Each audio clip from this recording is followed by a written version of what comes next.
Selamat pagi, Assalamualaikum warahmatullahi wabarakatuh. Waalaikumsalam warahmatullahi wabarakatuh. Selamat pagi. Ada yang bisa saya bantu hari ini? Ya, ChatGPT. Hari ini adalah hari ke-22 umat Islam menjalankan ibadah puasa atau malam 23, yaitu malam-malam ganjil. Nah, bisa dijelaskan kita saat ini masuk ke 10 terakhir dari bulan Ramadan. Hal-hal apa yang perlu kita sikapi di 10 akhir bulan Ramadan ini? Betul sekali. Di 10 hari terakhir Ramadan, kita dianjurkan untuk lebih meningkatkan ibadah. Berikut beberapa hal yang bisa dilakukan. 1. Meningkatkan ibadah malam. Memperbanyak sholat malam seperti tahajud dan memperbanyak doa. 2. Membaca Al-Quran. Meningkatkan tilawah Al-Quran karena di malam-malam ganjil ini terdapat malam Lailatul Qadar yang penuh keberkahan. 3. Perbanyak sedekah. Memberikan sedekah kepada yang membutuhkan sebagai bentuk kepedulian dan amal saleh. 4. Memperbanyak doa.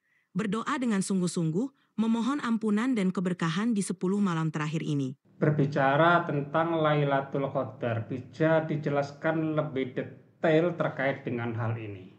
Lailatul Qadar adalah malam yang sangat istimewa dalam bulan Ramadan. Disebutkan dalam Al-Quran sebagai malam yang lebih baik dari 1000 bulan. Malam ini penuh dengan keberkahan dan rahmat, di mana para malaikat turun ke bumi dengan izin Allah. Beberapa hal yang bisa dilakukan untuk meraih keutamaan malam ini. 1. Beribadah dengan khusyuk. Memperbanyak sholat, membaca Al-Quran, dan berzikir dengan penuh kekhusyukan. 2. Berdoa dengan sungguh-sungguh. Memohon ampunan, keselamatan, dan keberkahan kepada Allah. 3. Meningkatkan amal saleh. Melakukan amal kebajikan seperti bersedekah dan membantu sesama. Malam Lailatul Qadar ini biasanya terjadi di malam-malam ganjil pada 10 hari terakhir Ramadan. Jadi, kita dianjurkan untuk lebih rajin beribadah di malam-malam tersebut. Semoga kita semua dapat meraih keberkahan malam yang penuh kemuliaan ini. Bisakah kamu lafalkan dalam bahasa Arab terkait dalil mengenai Lailatul Qadar?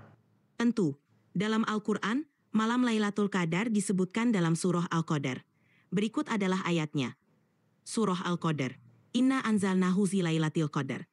Sesungguhnya kami telah menurunkannya Al-Quran pada malam kemuliaan Lailatul Qadar. Wama adraka ma Lailatul Qadar. Dan tahukah kamu apa itu malam kemuliaan? Lailatul Qadar khairun min alfi syahr. Malam Lailatul Qadar itu lebih baik daripada 1000 bulan. Tanazzalul malaikatu warruhu fiha biizni rabbihim. Pada malam itu turun malaikat-malaikat dan roh Jibril dengan izin Tuhan mereka untuk mengatur segala urusan. Salamun hiya hatta matla'il fajr. Malam itu penuh kesejahteraan hingga terbit fajar. Ayat-ayat ini menunjukkan betapa istimewanya malam Lailatul Qadar dan pentingnya untuk memanfaatkannya dengan ibadah dan doa. Tadi kamu menyebutkan bahwa inna anzalnahu fi Lailatul Qadar, sesungguhnya aku turunkan Al-Quran di malam Lailatul Qadar. Bukankah turunnya Al-Quran itu pada momen nuzulul Quran? Gimana kaitannya dengan hal itu? Memang benar, turunnya Al-Quran secara keseluruhan dimulai pada malam Lailatul Qadar, yaitu malam yang sangat mulia di bulan Ramadan. Namun, peristiwa turunnya Al-Quran secara berangsur-angsur kepada Nabi Muhammad SAW yang dikenal sebagai Nuzulul Quran, terjadi pada malam 17 Ramadan. Jadi, Lailatul Qadar adalah malam ketika wahyu pertama kali diturunkan kepada Nabi Muhammad SAW, menandai awal dari penyampaian Al-Quran. Sementara Nuzulul Quran adalah peristiwa yang lebih spesifik, yaitu ketika Al-Quran mulai diturunkan secara bertahap kepada Nabi. Kedua peristiwa ini saling terkait dalam sejarah turunnya wahyu. Di malam Lailatul Qadar, ini banyak umat muslim yang melakukan iktikaf. Bisa dijelaskan terkait hal itu? Iktikaf adalah ibadah yang dilakukan dengan berdiam diri di masjid dengan tujuan mendekatkan diri kepada Allah, khususnya pada 10 hari terakhir Ramadan. Ini adalah tradisi yang telah dilakukan oleh Nabi Muhammad SAW. Berikut adalah beberapa aspek penting mengenai iktikaf. 1. Tujuan iktikaf. Iktikaf dilakukan untuk memperbanyak ibadah, berdoa, dan merenung serta mendekatkan diri kepada Allah, menghindari aktivitas duniawi dan fokus pada ibadah. 2. Waktu pelaksanaan. Iktikaf dilakukan pada 10 malam terakhir Ramadan, terutama pada malam-malam ganjil yang diyakini sebagai malam Lailatul Qadar. 3. Tempat iktikaf. Iktikaf dilakukan di masjid sebagai tempat yang suci dan penuh keberkahan. 4. Etika iktikaf. Saat melakukan iktikaf, seseorang sebaiknya fokus pada ibadah, menghindari perbuatan yang tidak bermanfaat, dan menjaga adab serta kebersihan.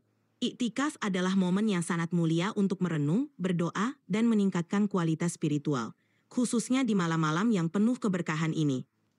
Pada saat iktikaf, bagaimana jika seseorang tertidur?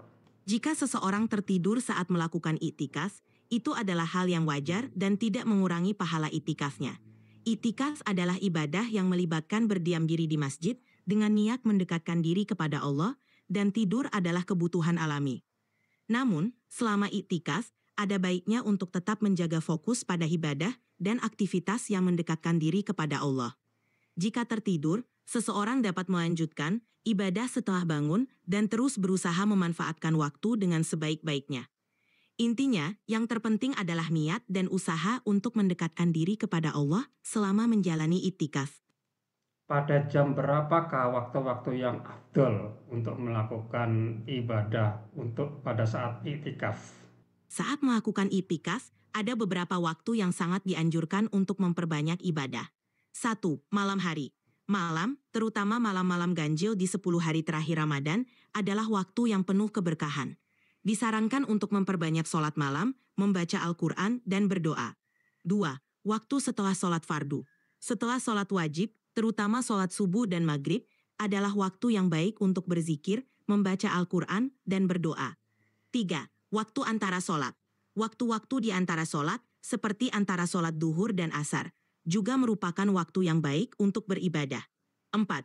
Waktu mustajab. Meskipun tidak ada waktu khusus yang pasti, ada waktu-waktu tertentu yang dianggap mustajab untuk berdoa, seperti saat hujan, saat sujud dalam sholat, dan di akhir malam. Intinya, selama iktikaf, sebaiknya manfaatkan setiap waktu dengan beribadah, berdoa, dan mendekatkan diri kepada Allah. Selain amalan-amalan sunnah pada malam Lailatul Qadar, apa anjuran untuk melakukan amalan-amalan yang wajib yang kamu rekomendasikan?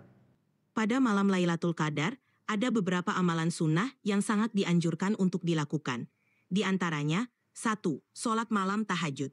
Mendirikan sholat malam, seperti sholat tahajud, adalah salah satu amalan yang sangat dianjurkan. Sholat ini bisa dilakukan dengan 2 rakaat, dengan membaca doa dan zikir di setiap rakaat. 2. Membaca Al-Quran. Memperbanyak membaca Al-Quran di malam ini sangat dianjurkan, karena malam Lailatul Qadar adalah malam turunnya Al-Quran. 3. Doa. Memperbanyak doa, terutama doa yang dipanjatkan dengan penuh khusyuk dan keikhlasan. Salah satu doa yang diajarkan oleh Nabi Muhammad SAW adalah Allahumma innaka afuwun tuhibbul afwa fa'fu anni. Ya Allah, Engkau Maha Pemaaf, Engkau mencintai kemaafan, maka maafkanlah aku. 4. Zikir. Memperbanyak zikir kepada Allah, seperti membaca tasbih, tahmid, takbir, dan tahlil. 5. Sedekah. Memberikan sedekah kepada yang membutuhkan sebagai bentuk amal saleh. Meskipun amalan-amalan ini bersifat sunnah, melaksanakannya dengan ikhlas dan penuh keimanan akan membawa banyak keberkahan.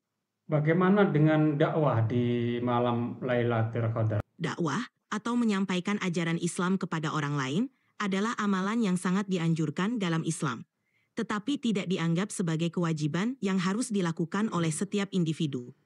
Dakwah bisa dilakukan kapan saja dan di mana saja, tergantung pada kemampuan dan kesempatan yang ada. Pada malam Lailatul Qadar, fokus utama adalah meningkatkan ibadah pribadi.